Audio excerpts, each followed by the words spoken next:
صف لنا ربك الذي بعثك يلاكهن جيتا እርሱን ግለጽልን እስቲ ያሏቸው ማን ነው የላከህ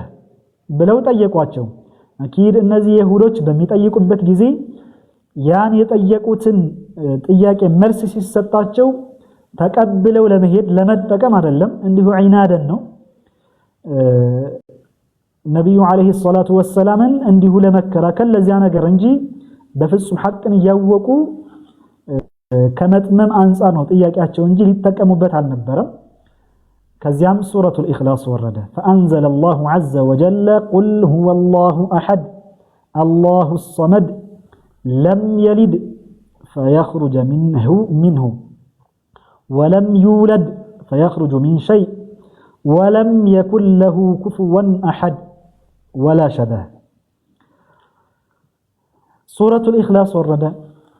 قل بلاتشو أنت يتيقاتشوت أنين يلاكنين جيتا بحاري نو طيب من نو يميلو إهو بسورة الإخلاص قول أنت محمد هو يبلاتشو هو الله أحد رسول الله يلاكن جيتا أحد بتشنيا جيتانو الله الصمد الله صمد نو يعني هلو متجانو من مالتنو هلوم فطران ودرسو فلاجيوش رسو جن كيتنياهم فطور يما يفلق لم يلد كرسو يهون نجر وطام يبال جيت አይደለም ወለደ አይባልም ولم يولد እንዲሁም ከሌላ ወጣም ይባልም አይደለም ተወለደ የሚባል ጌታ አይደለም ولم يكن له كفوا احد አንድም ቢጤ የለውም ይህችን ሱረቱል ኢኽላስ እኛ በተለምዶ በተደጋጋሚ ስለምንቀራት አናስተነትናት ሊሆን ይችላል የያዘችው ነገር ግን በጣም ሰፊ ማዕና ያዘለ ነገር ነው በጣም ሰፊ ማለት ነው ምናልባት አሁን ላይ እየተነሳ ያለውን ውጅንብር በራሱ ሱረቱል ኢኽላስን በአግባቡ የተረዳ ሰው ጠራርጋ ነው የምትጥልለት ሙሉ በሙሉ ማለት ነው ምክንያቱም ቁል ሁወ አላሁ አሐድ ለምሳሌ አላህ ብቸኛ ጌታ ነው አጋር የሌለው ጌታ ነው በዛቱ በማንነቱ በሐቂቃው በማንነቱ ፈጽሞ አጋር የለውም የርሱ ዛት የርሱ ማንነት የሌሎችን አይመስልም ማለት ነው طيب ይሄን አሁን የተረዳ ሰው አላህ ብቸኛ ነው አጋር የለውም የሱ ዛት የሌላን አይመስልም ካለ እንደ በዘመናችን አሁን ላይ በወቅታችን እየተሰራጨ እየተናፈሰ ያለውን ነገር አላህ አካል ነው የተገጣጠመ ነው የሚለው በአጠቃላይ ተጠራርጎ ይሄድለት ነበር ሙሉ በሙሉ ቁል ሁወ አላሁ አሐድ يعني احد ማለት الذي لا يتجزأ وليس مركبا የሚከፋፈል አይደለም የተገነባ ስሪት አይደለምና ማለት ነው ከተለያየ ነገር የተገነባ ሲሆን አሐድ አይባልም ቁል ሁወ አላሁ አሐድ الذي لا يتجزأ ማለት ነው የተገጣጠመ ጌታ አይደለም ማለት ነው አላሁ الصمد አሁን የመጀመሪያው ላይ አላህ በክፍለ አካላት እንደማይገለጽ አስረዳችን ይቺ የቁርአን አንቀጽ አላሁ الصمد ደግሞ ሲል ሁሉም ፍጡራን ከአላህ ፈላጊዎች ናቸው አላህ ግን ከየትኛውም ፍጡር አይፈልግም የሚል ማዕና እየሰጠን ነው ይሄ ደግሞ አላህ ከውሃም እንደማይፈልግ ከሰማይ ምድርም እንደማይፈልግ ከቦታ ከቅጣጫ በአጠቃላይ እንደማይፈልግ የሚያስረዳ ስለሆነ ይሄን በአግባቡ የተረዳ ሰው አላህ Subhanahu Wa Ta'ala ቦታ ለመስጠት የታድራሻ ላስቀምጠው የተቀበለ ላስቀምጠው ይያላ አይዞርም በጭራሽ فإن الله غني عن العالمين የሚል ማዕና የሚሰጥ ይሄ ቁርአን አንቀጽ ከዓለማት የተብቃቃው ነኝ ብሎ አላህ እንደገለጸው አላሁ الصمد ሁሉም ፍጡራን ከአላህ ይፈልጋሉ አላህ ግን ከየትኛውም ፍጡር አይፈልግም ማለት ነው ከሰው ልጆችም አይፈልግም ከመላእክቶችም አይፈልግም ከአጋንንትም አይፈልግም ከሰማይ አይፈልግም ከምድር አይፈልግም ከዓርሽ አይፈልግም ከዓርሽ በላይ ካለው አይፈልግም አላሁ አክበር ሁሉም በአጠቃላይ እዚህ ጋር ይገባሉ ከዓለማት በጠቅላላ የተብቃቃው ጌታ ነኝ ሲል አላህን ከቦታና ከአቅጣጫ ማጥራራትን መረዳት ይችል ነበር አንድ ሰው ከዚህው ከሱረቱ ኢኽላስ ማለት ነው ለም የሊድ ወለም ይውለድ ይሄ እፎይ የተባለው ሰው ሲያሰራጨው እንደነበረው ጌታ ተወለደ ተሰቀለ ተወገረ እንደሚሉት አይደለም ማለት ነው ለም የሊድ ወለም ይውለድ አልወለደም አልተወለደም ማለት ነው ሱብሃንአላህ እንዳለ በቃ ያሉትን ነገሮች የሚያወዛግቡ የሚያደናግር የሚባልን ጠራርጋ የምታነሳ አንቀጽ ነች ወለም የኩን ለሁ ኩፉወን አሐድ ይህች ደግሞ አዓም ነች እስካሁን የተጠቀሰውን በአጠቃላይ የምትጠቀልል የሆነች ወለም የኩን ለሁ ኩፉወን አሐድ አንድም ቢጤ የለውም ሲባል አላህ የማይወልድ የሚወልድም የማይወልድ ይወልዳልም እንደማይባል ይወለዳልም እንደማይባል የምታስገነዝብ አንቀጽ ነበረች ለም ወለም የኩን ለሁ ኩፉወን አሐድ የምትለው ይህች ብቻዋን አላህ የማይወልድም የማይወለድም መሆኑን የምታስገነዝብ አንቀጽ ነች ከበፊት የተጠቀሰው የበለጠ ነገሩን ለማጥናት ነው ማለት ነው አላህ Subhanahu Wa Ta'ala ፍጡራንን ፈጽሞ አይመስልም يعني አሁን ይሄን የቁርአን አንቀጽ በአግባቡ የሚረዳ በራሱ አሁን ላይ ሶሻል ሚዲያ ላይ እየተናፈሰ ያለው ነገር ሙሉ በሙሉ ከዚች አንቀጽ ጋር የሚጣረስ የሚጋጭ ነገር እንደሆነ በደንብ ይረዳል ማለት ነው ወለም የኩን ለሁ ኩፉወን አሐድ የሚለውን አላህ አንድም ቢጤ የለውም የሚለውን የተረዳ ሰው አላህ ይሮጣል አይልም አላህ Subhanahu Wa Ta'ala ከሮጠ አምሳያ ያለው ማለት ነው እኛን ሮጣለን አላህ ይሮጣል ከተባለ ተመሳሰለ ማለት ነው ያ አሯሯጡ የማንንም የማይመስል ቢልም ማለት ነው መሮጥ የሚባለው ነገር በዛው በራሱ ማዕና ከሆነ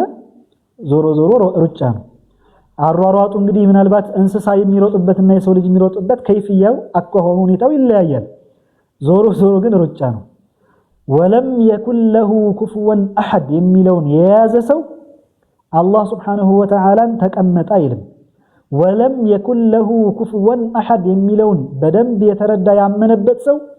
አላህ እጆች አሉት እግሮች አሉት እግሩን ጀሃነም ያስቀምጣል ባቱን ይገልጣል እያለ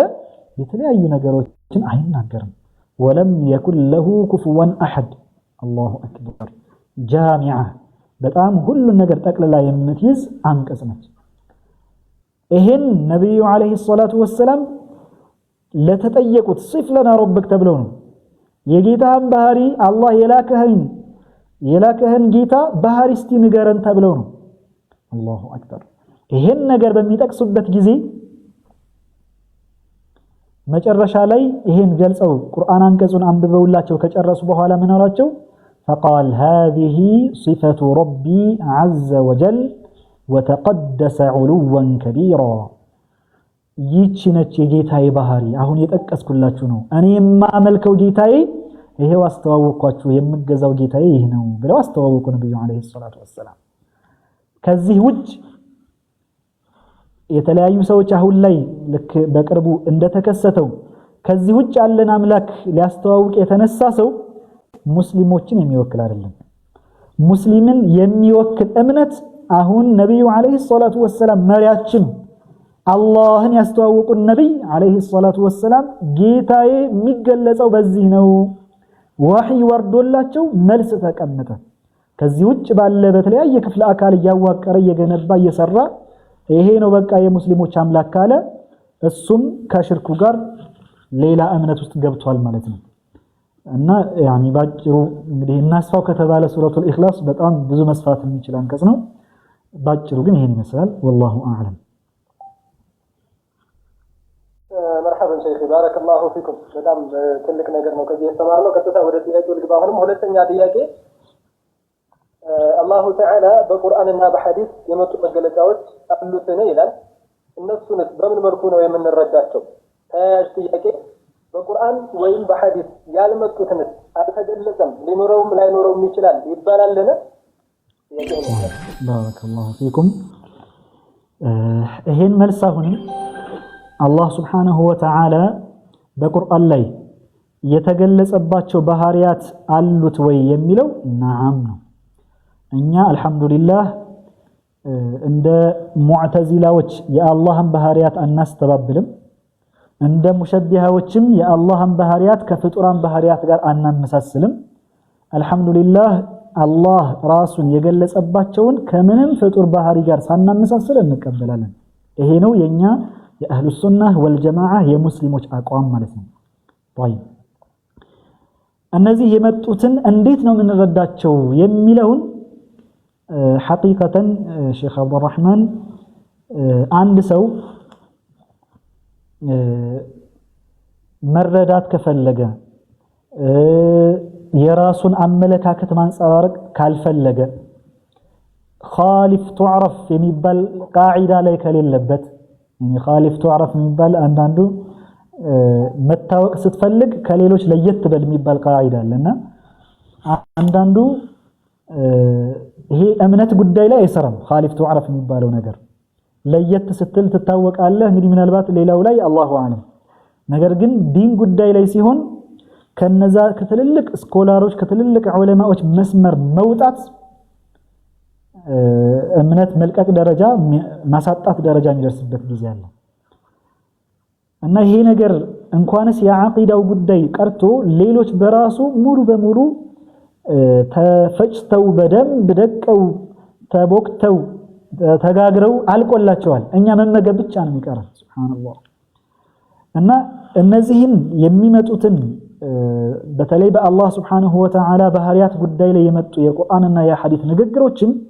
እንዴት ነው መረዳት ያለብን የሚለው ነገር ዑለማዎች አስቀምጠውታል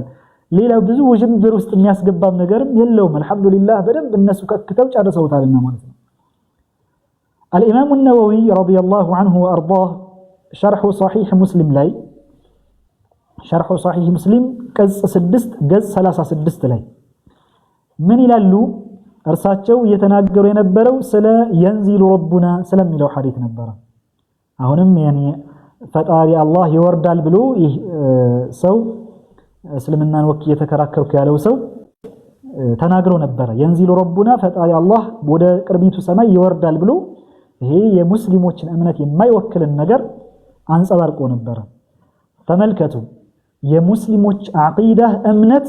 ምን እንደሆነ እነዚያ ታላላቅ እስላም ሊቃውንት ምን ብለው እንደሄዱ ማለት ነው الامام النووي ማለት የሷሂህ ሙስሊም ባለቤት የሪያዱ ሷሊሂን ባለቤት የአርባዑን النووية ባለቤት የሚንሃጁ ጧሊቢን ባለቤት በፊቅህ ስንገባ በሻፊዒ መዝሀብ እንደዛው የረውደቱ ጧሊቢን ባለቤት ናቸው يعني بعلماቸው ባህር እንደሆኑ የታወቀ ነው እርሳቸው قوله صلى الله عليه وسلم ينزل ربنا كل ليلة إلى السماء الدنيا ይህ ሐዲስ አሉ ينزل ربنا የሚለው አሉ فيقول من يدعوني فاستجيب له هذا الحديث አሉ ይህ ሐዲስ من احاديث الصفات ከአላህ Subhanahu Wa Ta'ala ባህሪያት ጋር ተያይዘው ከመጡ ሐዲሶች የሚመደብ ነው አሉና وفيه مذهبان مشهوران للعلماء አሉ ሁለት መንገዶች አሉት ሁለት አካሄዶች አሉት እንዴት እንረዳለን ጥያቄው الامام النووي አስቀምጠውታል አልহামዱሊላህ يعني እርሳቸው ብቻ አይደሉም ከሳቸው በፊትም በኋላም ያሉ በጣም በርካታ ዑለማዎች የጠቀሱት ነገር ነው ሁለት መንገድ ነው መሽሁራን የታወቁ የሆኑ ናቸው እነዚህ ደግሞ አላዋቂው ነው እንጂ የሚያደናግረው ዒልም ላለው ሰው አያደናግርም ይሄ ነገር مذهبان مشهوران للعلماء سبق إيضاحهما في كتاب الإيمان يعني كتاب الإيمان لايم أصحلف يوالله يلالو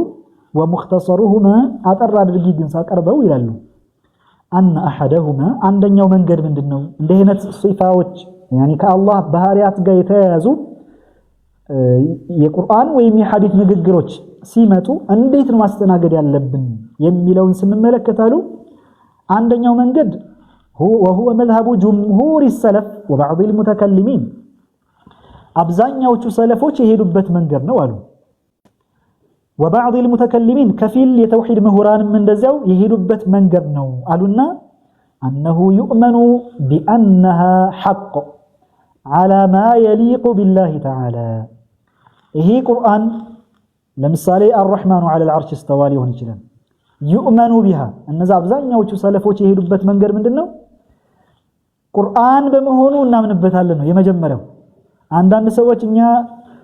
እናንተኮ الرحمن على العرش استوى በሚለው ታስተባብላላችሁ ይላሉ ውሸት ነው ይሄ ነው መንገዳችን بانها حق ትክክለኛ ነው ቁርአን ነው እናምንበታለን على ما يليق بالله تعالى ለአላህ Subhanahu Wa Ta'ala በሚገባው መንገድ ነው ደግሞ ትርጉሙ الرحمن على العرش استوى ማለት ማዕናው ትርጉሙ ለአላህ በሚገባው ነው طيب وأن ظاهرها المتعارف في حقنا غير مراد ظاهر የሚመጣው ቀጥታው ሲጠቀስ ቃሉ ወደ ጭንቅላታችን የሚመጣው እኛ ዘንድ የታወቀው ማዕና ለሰው ልጅ ወይም ለፍጡራን የሚሰጠው ትርጉም غير مراد አልተፈለገበትም ማለት አላሁ አክበር አሁን እነዚህ ሰዎች የሳቱት ነገር ትልቁ ነጥብ እዚህ ጋር ነው እኛ ቁርአን ነው ብለን አምነናል ማዕናውም አለው የራሱ የሆነ ማዕና አለው ትርጉም አለው ያ ትርጉሙ ግን ለአላህ Subhanahu Wa Ta'ala በሚገባ ነው የሚተረጎመው ለፍጡር በሚሰጠው ትርጉም አይደለም የሚተረጎመው ይሄ ትልቅ ሊሰመርበት የሚገባ ነጥብ ነው አብዛኛው ጊዜ አሁን ላይ ሙጀሲማዎች ነጥብ የጣሉበት ነጥብ ጉዳይ ይሄ ስለሆነ ማለት ነው طيب اذا እናምንበታለን ማዕናም አለው ለአላህ የሚገባ በሆነ መልኩ ይተረጎማል የራሱ የሆነ ማዕና አለው በዛሂር ወይም ደግሞ ለሰው ልጅ ወይም ለፍጡራን በሚሰጠው ትርጉም ለአላህ አይሰጥም ولا يتكلم في تأويلها እነዚህ አብዛኛዎቹ ሰለፎች የሄዱበት መንገድ ምንድነው የራሱ የሆነ ማዕና አለው ያ ማዕና ግን ምንድነው ተብለው ሲጠየቁ አላሁ አዕለም ይላሉ አላህ ነው አዋቂው እኛ ከነዛ ለአላህ ከሚገቡ ማዕናዎች ትርጉሞች መካከል አንደኛውን ስፔሲፋይ አድርገን ገድበን ይሄ ነው አንልም አናስቀምጥም አላሁ አዕለም ብለው ይሄዳሉ ነገር ግን ለፍጡራን በሚሰጠው ትርጉም ግን በፍጹም አይተረጎምም አቂዳቸው ነው እምነታቸው ነው مع اعتقاد الولزا مع اعتقاد تنزيه الله تعالى عن صفات المخلوق الله كفطران ባህሪያት ከማጥራራት ጋር ማለት ነው ይሄ አብዛኛዎቹ ሰለፎች የሄዱበት መንገድ ነው عن صفات المخلوق كفطران ባህሪያት وعن الانتقال ከመሸጋገርም እነዚህ አሁን ከዓርሽ ወደ ሰማኡ ዱንያ ወረደ ነው የሚሉን ተሸጋገረ ማለት ነው አላህ ይጠብቀንና ከዚያ የተጠራራ ነው ይሉናል ሱብሃንአላህ وعن الانتقال والحركات ከንቅስቃሴም የተጠራራ ነው وسائر سمات الخلق ከየትኛውም የፍጡራን ባህሪያት በተክላላ የተጠራራ ነው ብሎ ማመን ነው አብዛኛዎቹ ሰለፎች የሄዱበት መንገድ والثاني ሁለተኛው መንገድ አሉ مذهب اكثر المتكلمين በኋላ ላይ ውዥንብሩ በጣም በሚበዛበት ጊዜ እነዚህ መጤነት የሚያራምዱት ሰዎች ሙሸቢሃዎቹ ቃል በቃል እየተረጎሙ ለዓዋሙ ተራው ማህበረሰብ በማደናገር በጣም በተበራከተበት ሰዓት አህሉ ሱናህ ወልጀማዓዎች ከሰለፎች አንዳንድ ተእዊል ያደረጉ ለአላህ ከሚገቡ ማዕናዎች መካከል አንዱን ስፔሲፋይ አድርገው ገድበው ያስቀመጡ ስለነበሩ የነሱን አርአያ ተከትለው አብዛኛዎቹ በኋላ ላይ የመጡት ዑለማዎች ተእዊል አድርገው ማስቀመጥ ጀመሩ مذهب اكثر المتكلمين አብዛኛዎቹ የተውሂድ ምሁራን የሄዱበት ነው وجماعه من السلف ከሰለፎችም ትንሽ የማይባሉ የሄዱበት መንገድ ነው ተእዊል ማድረጉ وهو محكي هنا عن مالك والأوزاعي ينزل ربنا يميلون ترجموا منه يميلو كالإمام مالك والأوزاعي اندزاهم كهولتوچم توسدوال مالتنا تأويل يعني تعيين يمرجو كسلفوش مكاكل مالتنا أنها تتأول تاريا من قداتشو بمن ملكونو تأويل يدرجار مالتنا يعني ቀጥታ ወደ ጭንቅላታችን በሚመጣው ትርጉም ማለትም ለሰው ልጅ ወይም ለፍጡር በሚሰጠው ትርጉም አይተረጎምም ታዲያ ሌሎች ማዕናዎች አሉት ለአላህ የሚገባ የሆነ ትርጉም አለው ያ ትርጉም ምንድነው ብለን ብንጠይቅ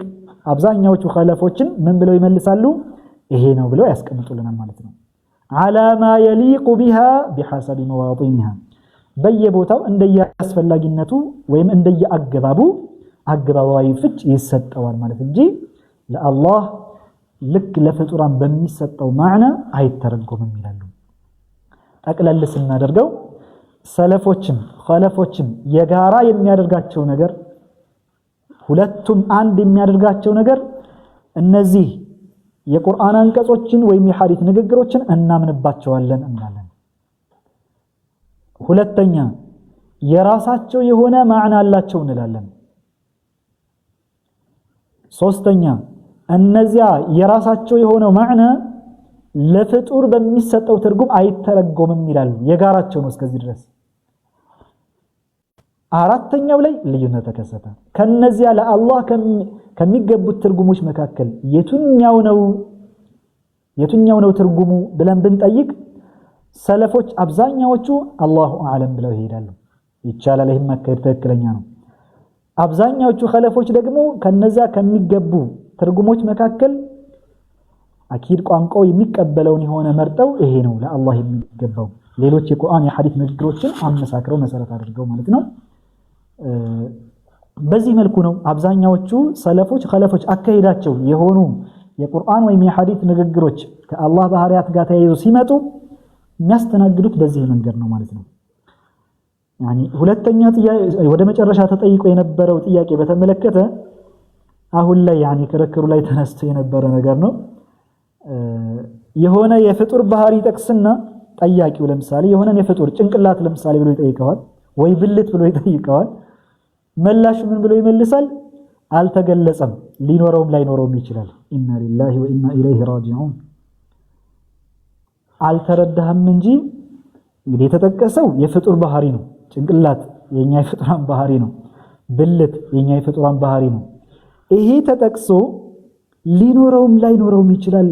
ከተባለ ለይሰ ከሚስሊሂ ሸይ ማዕናው ምንድነው? ምንን ነው እያራቀ ያለው? ይሄ ለይሰ ከሚስሊሂ ሸይ እርሱን የሚመስል አንድም ነገር የለም እያለ ነው አላህ ቁርአን ላይ። ያ ማለት የትኛውም የፍጡር ባህሪ አንድ ሰው መጥቶ ቢጠይቀን ይሄ ፈጣሪ ይገለጽበታል ወይ ብለን ላ ለይሰ ከሚስሊሂ ሸይ። አንድ ሰው ለምሳሌ ቢጠይቅ አላህ ይጠጣል እንዴ ብሎ ቢጠይቀን በዚህ ሰው አነጋገር መሰረት ምን ሊባል ነው? አልተገለጸልንም። ሊጠጣም ላይጠጣም ይችላል። አዑዙ ቢላህ። ይሄ መጠጣት የፍጡር ባህሪ ነው አይደለም? طيب የፍጡር ባህሪ ከሆነ ደግሞ አላህ ለይሰ ከሚስሊሂ ሸይ እርሱን የሚመስል አንድም ነገር የለም ብሎናል። ስለዚህ አላህ በመጠጣት አይገለጽም ነው መልሱ። ወለም የኩን ለሁ ኩፉወን አሐድ ሱረቱል ኢኽላስን ያሰረጸ ሰው ይሄን አይመልስም። በደንብ አጥርቶ የያዘ ሰው ሊገለጽበትም ይችላል ላይገለጽበትም ይችላል። ቀስ እያለ እንግዲህ ሁሉንም የሰው ልጅ አካል ክፍሎች ተጠቅሶ እንዴት ነው ሰው ሊሆን ይችላል ወይስ ላይሆን ይችላል ተብሎ ሲጠይቅ ለምሳሌ ሊሆንም ላይሆንም ይችላል ዋዲስ ስላለው ነው ነው። አላህ ይጠብቀንና እኔ አንድ ሰው ለምሳሌ ብሎ ቢጠይቅ እኔ ምሳሌውን በደንብ ለመጥቀስ በራሱ የሚቀፍ እንደሆነ እገነዘባለሁ። ለምሳሌ አንድ ሰው ቢጠይቅ አላህ ፈጣሪ ብሎ በውል ለምሳሌ ይከሰትበታል ይሸናል ለምሳሌ ብሎ ቢጠይቅ በዚህ ሰው መሰረት እኮ በዚህ ንግግር መሰረት አልመጣልንም። ስለዚህ ሊሸናም ላይሸናም ይችላል። ሊጸዳዳም ይችላል ላይጸዳዳም ይችላል። ለምን አልወረደልንም? ለይሰ ከሚስሊሂ ሸይ። ታዲያ ማዕናው ምንድነው? እርሱን የሚመስል አንድም ነገር የለም ከተባለ እነዚህ ሁሉ የፍጥረታት ባህሪያት ናቸው። አላህ ፈጽሞ ፍጡርን አይመስልም። ስለሆነ መልሱ የሚሆነው አላህ በእነዚህ አይገለጽም ነው። ቀላል የሆነ ነገር ነበረ። አላህ እንግዲህ ልቦናውን ለከፈተለት ማለት ነው። هذا والله اعلم።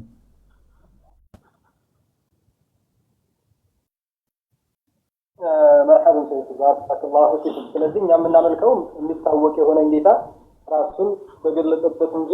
ያልተገለጸውን ነገር ወይም ደግሞ የሌለውን ነገር ሊኖረው ላይኖረው ይችላል ሳይሆን የሚባለው አላሁ ተዓላ በፍጡራን ባህሪ ያገለጸ የሚለው የለውም ተብሎ ይደመደማል። ተባረከላሁ ፊክ። ሶስተኛ ጥያቄ አሁንም ወደዛው የተያዘ ቢሆንም ምን የሚል ነው? አላህ በአካልነት ወይም በሰውነት አካል ክፍሎች ይገለጣልን ይላል። طيب ይሄን በመሰረቱ የረሱሉና አለይሂ ሰላቱ ወሰላም የዳዕዋ ጥሪን በአግባቡ ለምን እንደተላኩ የተገነዘበ ሰው አላህ Subhanahu Wa Ta'ala እንዴት ነው አካል ማድረግ ይቻላል አይቻልም ራሱ ጥያቄ የሚያስነሳም ነገር አልነበረም በመሰረቱ። ሱብሃንአላህ በደንብ ሊሰርጽና ሊታወቅ የሚገባው ነገር ሁሉም ሊያቀልን የሚገባው ነገር أن الفرق بيننا وبين غيرنا هو أن غيرنا يعبد الأجسام ونحن نعبد خالق الأجسام በደንብ ሊሰመርበት የሚገባው ነገር በእኛና ከኛ ውጭ ባሉት በሙስሊሞችና ሙስሊም ባልሆኑት የሆነን ጌታ ብለው ይዘው እያመለኩ ያሉ የሆኑ ከሙስሊሞች ውጭ ያሉት ትልቁ ዋናው መሰረቱ ልዩነቱ ምንድነው ከተባለ እኛ የምናመልከው አላህ Subhanahu Wa Ta'ala ነው يعني እነሱ የሚያመልኩት አካሎችን ሲሆን እኛ ደግሞ የአካሎችን ፈጣሪ አላህ ነው ትልቁ ዋናው በእኛና በእሳት አምላኪዎች ያለው ልዩነት ምንድነው ብትል እነሱ አካል አምላኪዎች ናቸው እኛ አካል አይደለም የአካልን ፈጣሪ ነው የምናመልከው እንላለን ሰይዱና ኢሳን የሚያመልኩት ምንድነው ልዩነታችን طيب እነሱ አካልን ያመልካሉ እኛ የአካልን ፈጣሪ የሰይዱና ኢሳን ጌታ ነው የምናመልከው طيب ሌላ የትኛውም እነዚህ ጣዖት ቀርጸው የሚያመልኩትን እንመልከት ታቦት አምላኪዎች ለምሳሌ በእኛና በእነሱ መካከል ያለው ልዩነት ምንድነው እኛ የሁሉም ፈጣሪ የሆነውን ጌታ አላህ እናመልካለን እነሱ አካልን ያመልካሉ ዋናው ልዩነቱ አስሉ ዚጋ ነው ነብዩና ሙሐመድ አለይሂ ሰላቱ ወሰለም የተላኩበትን ዋናው መሰረቱ እሱ ነው يعني እነዚያ ጣዖት አምላኪያን 360 ጣዖት በካዕባ ዙሪያ ደርድረው ሲያመልኩ ስለነበረ እነዚህን አካሎች አታምልኩ ሊሉ ነው ሊያፈራርሱ ነው የመጡት ሊያፈራርሱ ሲመጡ ደግሞ በእጅ የተጠረቡትን ጣዖቶች ብቻ ሳይሆን በጭንቅላት የተጠረቡትንም አፈራርሰው ለመጣል ነው የመጡት ነብዩ አለይሂ ሰላቱ ወሰለም ሁሉንም አካል አምልኮ ትገባለሁ ካለ ይሄ ከኛ ከሙስሊሞች ውጭ ሆነ ማለት ነው ልዩነቱ ዋናው ትልቁ ነገር እኛ የአካሎችን ፈጣሪ ነው የምናመልከው እነሱ የሚያመልኩት ግን አካልን ነው ይሄ ነው ትልቁ መሰረታዊ ልዩነት طيب ከዚህ በፊት በሰይዱና ሙሳ አለይሂ ሰላም ዘመን ሰይዱና ሙሳ ለ40 ቀን የአላህን ንግግር ለመስማት ሄደው በነበረበት ቅጽበት ህዝቦቻቸው ወደ ጣዖት አምልከው ተመልሰው ነበር ህዝቦቻቸው يعني ሁሉም ባይሆንም ብዙዎቹ ወደ ዒጅል ወይም ደግሞ ጥጃ አምልኮ ገብተው ነበር ሱብሃንአላህ ሙስሊሞች ነበሩ ከዚያ በኋላ ወደ ጥጃ አምልኮት ገቡ የሚገርመው ነገር ይሄ ነገር የተከሰተው አላህ Subhanahu Wa Ta'ala ከፊርዓውን ተንኮል ነፃ ካወጣቸው በኋላ ነበር ከባህሩን ሰንጥቆላቸው ሰይዱና ሙሳ በበትራቸው ሲመቱት ከ12 ነው የተከፈለው ይላሉ ሱብሃንአላህ ያን ታላቅ ተአምር ከተመለከቱ በኋላ አንድ ሙሳ ሳሚሪ የተባለ ሰው ጥጃ ሰራና የሰይዱና ጅብሪል አለይሂ ሰላም የፈረሳቸውን ኮቴ ያረፈበትን አፈር ዘግኖ ሲረጭበት ከጥጃው ላይ እንደ ጥጃ መጮህ ጀመረ ሱብሃንአላህ ያን هذا إلهكم وإله موسى فنسي አላቸው ይሄ ነው የሙሳም የናንተም ጌታ ይሄን ነው ማምለክ ያለባችሁ አላቸው ብዙዎቹ ወደዛ ጣዖት አምልኮ ገቡ አላህን ሲያመልኩ የነበሩት ወደ ጥጃ አምልኮ ሲሸጋገሩ ሙሽሪኮች ሆኑ ነው የሚባሉት طيب ሙስሊሞች የነበሩ ቢሆንም ማለት ነው ሰይዱና ሃሩን የሰይዱና ሙሳ ወንድም ወለቀድ ቃለ ለሁም ሃሩን من قبل يا قوم إنما فتنتم به وإن ربكم الرحمن سيدنا هارون أستنققواቸው ነበር እናንተ ጣዖት አታምልኩ ጌታችሁ አላህ ረህማን አካል ያልሆነ ጌታ ነው እያሉ አስተነቀቋቸው አሻፈረኝ ብለው አምልኮታቸው ላይ ቀጠሉ ምን ሆኑ ሙሽሪኮች ሆኑ ሙስሊሞች ነበሩ ከዛ ወደ ጥጃ አምልኮት ሲገቡ ሙሽሪኮች ሆኑ በተመሳሳይ አሁን ላይ ያለው የረሱሉ አለይሂ ሰላቱ ወሰለም ኡማ ሙስሊም የነበረና ከዚያ በኋላ በጭንቅላቱ የገጣጠመውን የሰራውን ወደ ማምለክ ከገባ ሙስሊም የነበረው ወደ ሽርክ ገባ ማለት ነው ወደ ጣዖት አምልኮት ገባ ማለት ነው ምንም ልዩነት የለውም ጣዖት አምልኮና በእጅ የተጠረበም ይሁን በጭንቅላት የተጠረበም ሆኖ ምንም ልዩነት የለውም አንድ ሰው ለምሳሌ የሰው ምስል ቀርጾ በእጅ ጠርቦ አይን እጅ አፍንጫ ምናምን አድርጎለት ሁሉን የአካል ክፍል አድርጎለት ጠርቦ ካመለከ ሙሽሪክ ነው እንለዋለን ማንንም አይከራከርም በዚህ ጉዳይ ላይ ይህ ሰው ያን የጠራረበውን ለምሳሌ አስወገደና ያን የጠረበውን ጭንቅላቱ ላይ ስሎ ከዛ ለዛ ሱጁድ ሲወርድ አላህ ብሎትም ሰይሞት ለምሳሌ ላኢላሃ ኢላላህ ሲልም የሚፈልግበት ያ ጭንቅላቱ ላይ የቀረጸው የሰው ምስል አድርጎ የቀረጸውን ጣዖት ነው። ለምሳሌ በእጁ ከተጠረበ ያኒ በእጁ ፊት ለፊቱ ከሆነ በኋላ አስወግዶታል። ከዛ ወደ ጭንቅላቱ አድርጎ ያን ያሰበ አምልኮት ይፈጽማል። ለምሳሌ ይህ ሰው ፊት ለፊቱ የሆነውን አስወግዶ ወደ ጭንቅላቱ ስላሰፈረው ብቻ ከጣዖት አምልኮ ወጣ ይባላል? በፍጹም። ዞሮ ዞሮ እያመለከ ያለው አላህን አይደለም፣ ያን የሳለውን የቀረጸውን ነገር ጭንቅላቱ ላይ ያስቀመጠውን ነገር ነው። በተመሳሳይ እነዚህ ለዛውም አካለ ጎደሎ አድርገው የተለያየ ክፍለ አካል ገጣጥመው ጭንቅላታቸው ላይ አስፍረው አላህን ተገዛን ቢሉ ላኢላሃ ኢላላህ ቢሉ ሙስሊሞች ሊሆኑ አይችሉም። ይህ የሙስሊሞች አቋም እምነት ሊሆን አይችልም። ዋናው ትልቁ ልዩነት በእኛና ሙስሊም ባልሆኑት መካከል እኛ የአካሎችን ፈጣሪ ስናመልክ እነሱ የአካል አምላኪዎች መሆናቸው ነው። ለዚህ ነው ዑለማዎቻችን የኢስላም ሊቃውንት በዚህ ጉዳይ ላይ በጣም ጠንከር ያለ አቋም ያልተዝረከረከ አቋም ነው ያላቸው፣ ቀጥ ያለ ማለት ነው። ያኒ الإمام أبو جعفر الطحاوي ስንመለከት ለምሳሌ تعالى عن الحدود 321ኛው ዓመት ሂጅሪያ ላይ ነው ያለፉት። እንግዲህ ከዛሬ 1000 ዓመት በላይ ሆኗቸዋል። تعالى عن الحدود والغايات والأركان والأعضاء والأدوات الله وسن አለው ከመባል መጨረሻ አለው ከመባል ማዕዘን አለው ከመባል ጎን አለው ከመባል ማለት ነው እንመጣበታለን። والأركان والأعضاء والأدوات كتللك يسول جاء أكال كفلوتشم عند أججر يتطررانو يالونو يسلف عقيدانو يتناقروا يالوت من نشاء كتاباتشو من نشاء لي هذا ذكر بيان عقيدة أهل السنة والجماعة بلون يتنسوت سوسمتو هاي عندنا ومت يجري علينا يالفوت أنا هون مقبياتشو لي قناس النسو أنا يمتكسو يا أهل السنة والجماعة وشن أقوام نوار የሰለፎችን አቂዳ እምነት እየተጠቀሱ ነው በዚህ ኪታባቸው። ምን አሉ? አላህ ከትልልቅ የሰው ልጅ አካል ክፍሎችም እንደ እጅ እግር የመሳሰሉት ወልአደዋት ከትንንሽ የሰው ልጅ አካል ክፍሎችም የተጠራራ ነው አሉ። በዚያ ይገለጽም አሉ። ምላስ አለው፣ ጆሮ አለው፣ አይን አለው የሚባል ጌታ አይደለም። እጅ አለው፣ እግር አለው የሚባል ጌታ አይደለም። ከዛ ቀጠሉና لا تحويه الجهات الست كسائر المبتدعات እንደ ሌሎች ፍጥረታት ስድስቱ አቅጣጫዎችም አያዋስኑትም ማለት ቀኝ ግራ ፊት ኋላ ላይ ታች የሚባሉ ስድስቱ አቅጣጫዎች አያዋስኑትም። እነዚህን ሁሉ ከመፍጠሩ በፊት የነበረ ጌታ ነውና طيب ይህ ከሆነ አላህ Subhanahu Wa Ta'ala እንደ ፍጡራን በክፍለ አካላት አይገለጽም ካሉ በኋላ በአቅጣጫዎችም አይገለጹም ካሉ በኋላ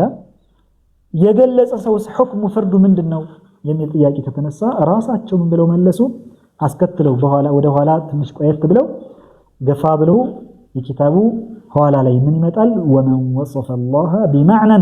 من معاني البشر فقد كفر الله سبحانه وتعالى በአንድም የሰው ልጅ ባህሪ የገለጸ ይሄ ሰው فقد كفر ከእስልምና ወጥቷል። يعني ንግግሩ ኩፍር ነው ብቻም ሳይሆን اعتقاد እምነቱ ኩፍር ነው ብቻ ሳይሆን እሱ ሰውየው ከፍሯል ማለት። ይሄ ተሽቢህ የሚባለው ነገር በእስልምናችን ሙሉ በሙሉ ነው ነፍ የተደረገው። መግቢያ ቀዳዳ የለም በጭራሽ። بمعنى በአንድ ሲፋ እንኳን አላህን ከፍጡር ጋር ካመሳሰለ ይሄ ሙስሊም አይደለም በጭራሽ። ይሄ የሙስሊሞች አቂዳ ሊሆን አይችልም። الامام الغزالي 505ኛው ዓመት ሂጅሪያ ላይ ያለፉት ምን ይሉናል? ተመልከቱ የኔ ምን አይነት የጠበቀ አቋም እንዳላቸው በዚህ ጉዳይ ላይ። ኢልጃሙ العوام በተሰኘ ኪታባቸው ገጽ 321 ላይ ምን ይላሉ? فإن خطر بباله أن الله جسم ألو فإن خطر بباله أن الله جسم مركب من أعضاء عند ሰው ጭንቅላቱ ከመጣበት ከሳለ አላህን ምን አድርጎ ከተለያዩ ክፍለ አካላት የተገነባ ነው ብሎ ከሳለው አሉ فهو عابد صنم ይሄ ጣዖት አምላኪ ነው አሉ። አጭር ነገር ነው يعني ድርድር የለውም በዚህ ጉዳይ ላይ። አላህን Subhanahu Wa Ta'ala ገጣጥሞ ያስቀመጠ ሰው عابد صنم ጣዖት አምላኪ ነው ይዘው فإن كل جسم فهو مخلوق ምክንያቱም ጅስም የተባለ በአጠቃላይ ፍጡር ነው አሉ። وعبادة المخلوق كفر ፍጡርን መገዛት ደግሞ ክህደት ነው እነዚህ ሰይዱና ኢሳንም የሚያመልኩት ይሁን ወይም ደግሞ ሌላ ቀርጸው የሚያመልኩትም እሳት አምላኪዎችም ኩፋሮች ናቸው ያልነው ለምንድነው ከተባለ لانهم يعبدون مخلوقا ፈጣሪን ሳይሆን ፍጡርን እየተገዙ ስለሆነ እኮ ነው وعبادة الصنم كانت كفرا لانه مخلوق صنم ጣዖት ደግሞ መገዛት ኩፍር የሆነው ምንድነው ምክንያቱ ከተባለ لانه مخلوق ፍጡር ስለሆነ ነው وكان مخلوقا لانه جسم ፍጡር ነው የተባለበት ደግሞ ዋና ምክንያቱ ምንድነው ጅስም መሆኑ አካል መሆኑ ነው فمن عبد جسما ይላሉ ሲደመድሙ መጨረሻ ላይ فمن عبد جسما አካልን ያመለከ ሰው አሉ فهو كافر ንግግሩ እነቱ ኩፍር ነው ብቻ ሳይሆን እሱ ራሱ ካፊር ነው አሉ كافر بإجماع الأئمة السلف منهم والخلف ሰለፎችም ኸለፎችም በአንድ ድምጽ የተስማሙበት ነገር ነው ይሄ ሰው ሙስሊም ለማይሆን አሉ ከእስልምና የወጣ ሰው ነው በጭራሽ ድርድር የለውም አካል አምልኮት ፈጽሞ የእስልምና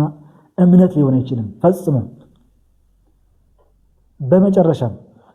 الإمام أبو منصور البغدادي الأسماء والصفات በተሰኘ ኪታባቸው ገጽ 3 ገጽ 95 ላይ የሚገርም ንግግር ይናገራሉ ምን ይላሉ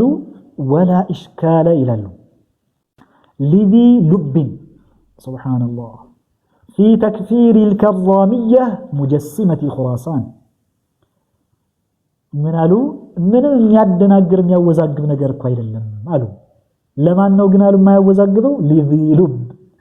ልቦና ላለው አቅል ላለው ሰው አእምሮ ላለው ሰው ምንም የሚያደናግር ነገር አይደለም ማለት يعني በዘመናችን እንግዲህ እየተወዛገቡ ያሉት ይከፍራል አይከፍርም የሚሉት ሰዎችም አቅላቸው ላይ ችግር አለባቸው የሚል መልእክት እየሰጡ ነው ሱብሃንአላህ ولا إشكال لذي لب ልቦና አቅል ላለው ሰው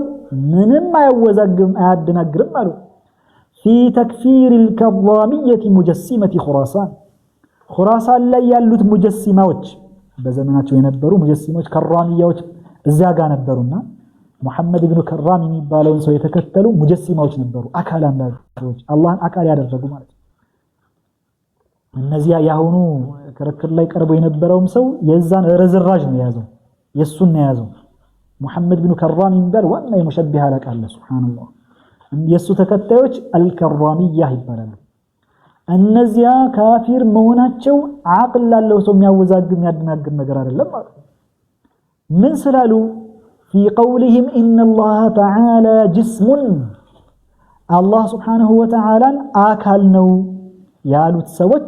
بمكفراتهم مياوزاق مكفراتهم يادناقر نقر لم ياوزاق وارلم في قولهم إن الله تعالى جسم له حد ونهاية الله سبحانه وتعالى آكال نو وسنا لو متأنا لو بوتال لو بلو نمي أسكمتوت مالك ونهاية من تحته كبتاتشو وسنالو قدبالو اسكزي درسنو عدراشاه بلو اندم ياسكمتوت مالكنا الله يتبكنا وإنه مماس لعرشه وإنه محل للحوادث عرش قار تنكاكتوال إيالو وإن دقمو بفطور بهاري قلصال إيالو የሚገልጹት ከእስልምና የወጡ በመሆናቸው በፍጹም ያወዛግብ የሚያደናግር ነገር አይደለም ይሉና መጨረሻ ላይ ምን ይላሉ ወልሐምዱሊላህ الذي عصمنا من هذه البدع الموجبة للتكفير لله سبحان الله الحمد لله لله مسغانا لله يدرسوا እኛም ሁላችንም አልহামዱሊላህ እንበለው ከዚህ ክህደት ውስጥ ወደሚያስገባ መጤ እምነት ለጠበቀን ጌታ አላህ ምስጋና ይድረሰው ብለው ይደመድማሉ هذا والله اعلم